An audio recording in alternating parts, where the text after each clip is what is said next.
धुळे जिल्ह्यातील शिंदखेडा तालुक्यात पावसाने दमदार हजेरी लावल्याने कपाशीचे पीक पाण्याखाली आल्याने शेतकऱ्यांचे मोठ्या प्रमाणावर नुकसान झाले आहे। गेल्या 2 दिवसापासून होत असलेल्या पावसामुळे कपाशीसह अनेक पीक पाण्याखाली येऊन ही सर्व पिके सडून जाऊ लागली आहे। मागील वर्षी शिंदखेडा तालुका दुष्काळी तालुका म्हणून जाहीर करण्यात आला होता।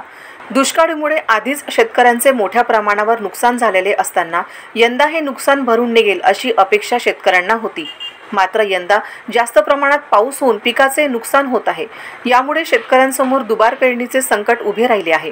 मागील वर्षाची नुकसान भरपाई अद्याप मिळालेली नसताना त्यातच आता दुबार पेरणीसाठी व्याजाने पैसे घ्यावे लागतील अशी प्रतिक्रिया शेतकऱ्यांनी व्यक्त केली आहे।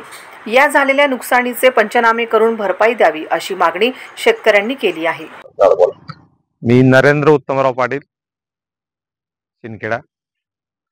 आज जी परिस्थिती आहे दादा, आज शेताची शेतकऱ्याची हालत भयानक खराब झाली। मागच्या वर्षी दुष्काळाने झटका दिला, या वर्षी ओला दुष्काळ झटका देतोय।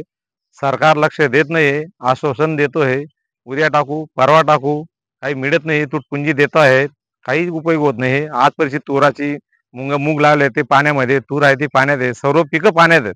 आज असं वाटतंय का ओला दुष्काळ पडेल, शेतकऱ्याला का आत्महत्येचा प्रसंग येईल। हा फार मोठा भयानक प्रसंग आहे शेतकऱ्यावरती। याचा काय होईल, सरकार शासनाने थोडा शेतकऱ्यांचा विचार करावा आणि त्यासाठी काहीतरी त्यांनी तुटपुंजी योजना तरी द्यावी बघ, असं सरकारला विनंती करतोय शासनाला की काहीतरी त्यांनी मदत करावी आम्हाला। त्याची पर्याय नाही, आम्हाला आत्महत्या केल्याशिवाय दुसरा पर्याय राहणार नाही।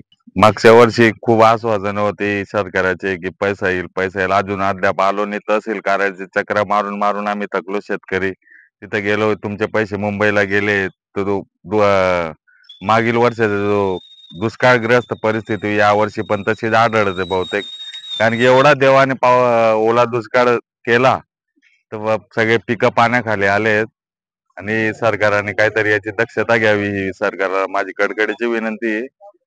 मागच्या वर्षाचे अद्याप पैसे आले नाही याचे, आमचे जे शेतीचे येणार होते।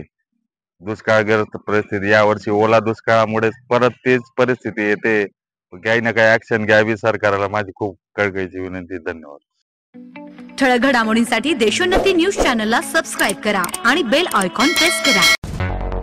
मुंबई, पुणे, नागपूर, मराठवाडा असो का विदर्भ, राजकीय, सामाजिक, शैक्षणिक क्षेत्र असो का क्रीडा, सर्वच घडामोडीचे विश्लेषण पाहायला विसरू नका।